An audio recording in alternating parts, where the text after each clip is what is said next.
Assalamualaikum warahmatullahi wabarakatuh. Salam sehat, salam tanam. Semoga yang menonton video ini dalam keadaan sehat selalu. Berikut kami sajikan ini perkembangan persemaian bibit semangka di usia 33 hari. Nah, di hari ini juga akan dilakukan penanaman ya, akan dilakukan pindah tanam di lahan yang sudah kita siapkan.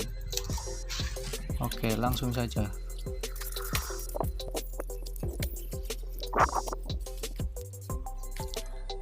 Ya, di tempat ini yang akan kita lakukan penanaman di lahan yang sebelumnya sudah kita siapkan dan sebelumnya kita tanami dulu ya, dengan bawang daun sembari menunggu persemaian biji semangka.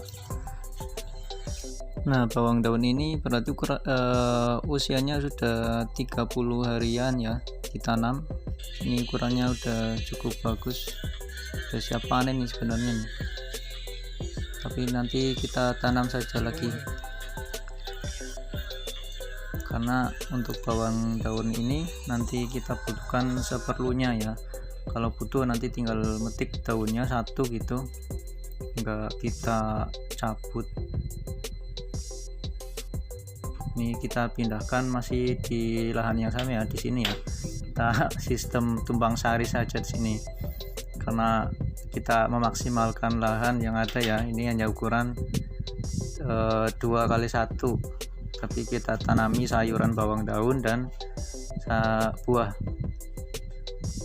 semangka Jepang. Kenapa saya nanamnya semangka ya, karena semangka itu enak banget kalau habis kerja gitu kan ya, panas-panas makan semangka. Apalagi ini kan sudah mulai memasuki musim panas ya, jadi semangka itu sangat cocok sekali ya. Terus juga semangka di Jepang ini mahal, segala buah-buahan apapun di Jepang ini mahal. Untuk satu buah saja ukuran kecil ya, ukuran mungkin tidak sampai 2 kilo, sekitar 1,5 kilo itu udah 100.000 lebih di Jepang. Dan ini proses penanamannya, sebelumnya digali dulu lubangnya, terus kita tanami dengan bibit semangka. Untuk tanah di Jepang ini teksturnya seperti ini ya, kontur tanahnya berpasir dan banyak batunya. Kita lakukan penanaman dengan jarak sekitar 50 cm agar tidak terlalu berdekatan dengan tanaman yang lain ya, antar tanamannya, sehingga pergerakan akar untuk mencari nutrisi itu tidak berebutan, jadi nanti pertumbuhannya akan maksimal. Nah, di sini tanahnya juga mendukung ya, berpasir, jadi untuk akar bisa bebas ya, mencari celah untuk nutrisinya ini bebas. Jadi insyaallah nanti akan subur tanamannya. Di samping juga nanti kita akan melakukan pemupukan. Nah, selanjutnya kita sirami setelah ditanam tadi ya. Kita siram di sekelilingnya biar seger, adaptasinya mudah nanti. Mau semangka ya. Ini saya melakukan penanamannya di sore hari. Iya, kelihatannya sekali semua kamu.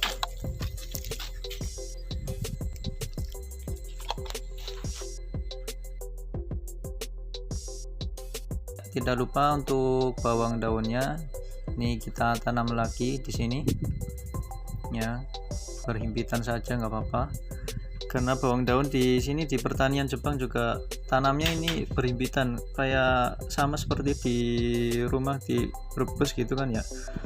Kalau tanam bawang merah kan ya segitulah ya. Sini kita tanam lagi di sini ya, bisa dilihat ya, tanahnya ini sangat remah ya, bagus banget buat perakaran. Jadi tidak heran kalau di Jepang itu tanamannya subur-subur, karena tanahnya juga bagus. Ini bawang juga sebenarnya nggak dipupuk ya, cuma sekedar ditanam, disiram, tapi udah bagus ya. Inilah penampakannya. Penampakan teman. Ya, ini sudah kita tanami, ukuran 50, jarak 50 cm kurang lebih. Nanti kita akan lakukan perawatan di hari berikutnya ya. Ini di usia 14 hari setelah pindah tanam. Ini ada kelihatan bahwa daun yang kuning ini harus segera kita buang, karena kalau tidak dibuang nanti akan menular ke daun-daun yang lain. Jadi sesegera mungkin kita buang daun yang kuning.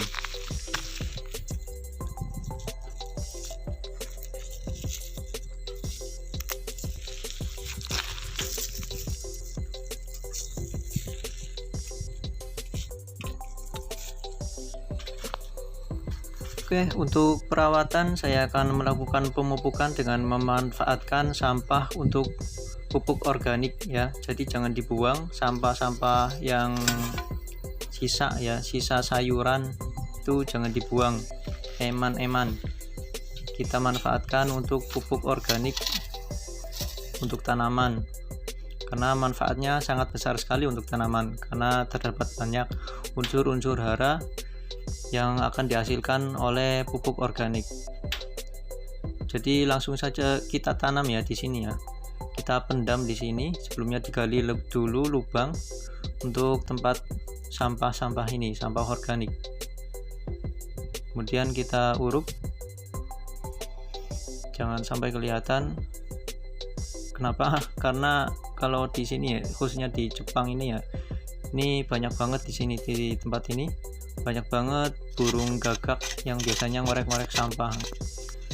Jadi harus dikubur dan tutup rapat ya. Nah, ini ada pupuk organik cair yang terbuat dari fermentasi air cucian beras yang dicampur dengan gula ya,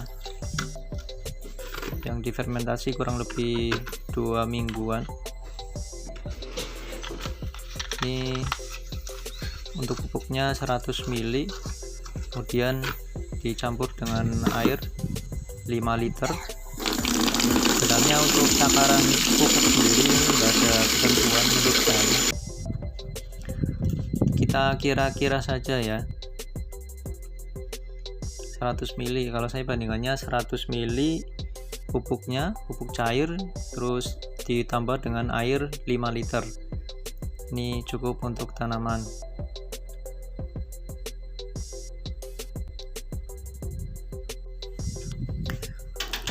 Ya, kemudian kita sirami tanaman semangkanya. Pupuk ini sangat bermanfaat untuk tanaman ya. Sebenarnya lebih tepatnya ini untuk tanah ya, agar tanah ini terdapat banyak unsur hara. Karena untuk pupuk ini sendiri terdapat banyak bakteri-bakteri yang akan membantu mengurai bahan-bahan yang ada di tanah, terutama tadi sampah yang sudah kita kubur tadi ya, sampah organik berupa sisa-sisa sayuran. Nah, fungsi pupuk organik cair ini nanti akan mempercepat penguraian sampah organik tadi ya, sehingga tanahnya ini akan menjadi remah dan terdapat banyak unsur hara.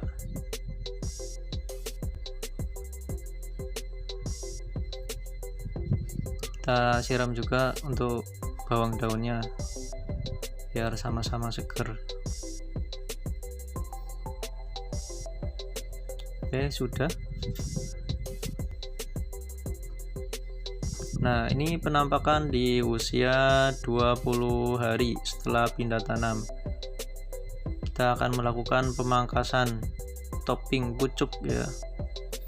topping pucuk sendiri gunanya untuk memprogram pembuahan ya, tergantung kita maunya pembuahan berapa setiap pohonnya, yaitu dengan kita memotong batang utama dengan menyisakan 3 atau 4 daun ya, tergantung buahnya berapa kita maunya gitu. Kalau kita maunya pembuahan untuk satu tanamannya adalah 2 buah, maka kita sisakan 3 daun itu untuk tumbuh tunas air. Nah, untuk yang dua itu nanti dibuahkan. Nah, untuk yang tunas satunya itu nanti dibiarkan tanpa buah. Jadi sebagai sumber makanan untuk tanaman ya. Karena tanaman sendiri ini membutuhkan daun sebagai dapur untuk makanan. Karena tanpa daun ini tanaman tidak akan bisa tumbuh maksimal. Ibaratnya manusia kalau tanpa dapur ya susah buat masak gitu. Ini untuk daun sendiri kan ini digunakan di tanaman ini kan fungsinya sebagai untuk proses fotosintesis ya, menyerap dari sinar matahari kemudian diproses menjadi makanan untuk tanaman.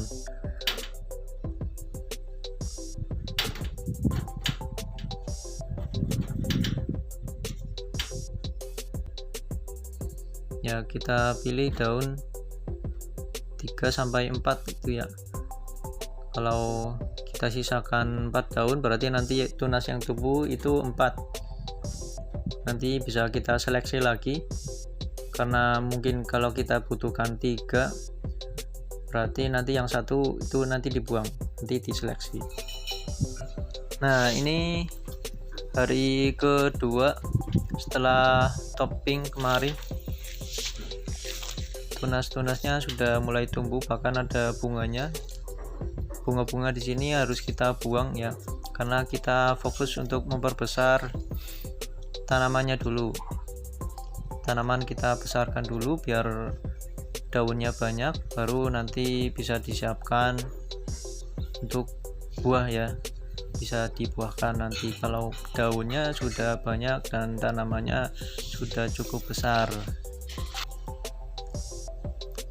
Kalau masih kecil, masih ada bunganya, ini bunganya harus dibuang, karena bunga ini dalam tanaman ini banyak banget menyerap nutrisi. Jadi harus kita buang karena kita fokus untuk nutrisi untuk pembesaran dulu ya, untuk pembesaran tanaman. Jadi harus kita buang, harus kita rajin-rajin mengecek tanaman ya. Apalagi kalau ini tanaman saya kan cuma 4 batang, jadi saya rutin tiap hari. Kalau yang sampai ribuan ya mungkin seminggu sekali atau berapa gitu ya. Ini penampakan di usia 30 hari setelah pindah tanam. Daunnya sudah banyak, sudah cukup rimbun. Ini juga udah banyak bunganya, calon-calon buah. Ini sudah ada bunga betina, tapi ini saya telat untuk melakukan penyerbukan pembuahan karena bunganya sudah layu, kelopak bunganya sudah layu, sudah kincup. Jadi kalaupun kita lakukan penyerbukan tidak akan menjadi buah.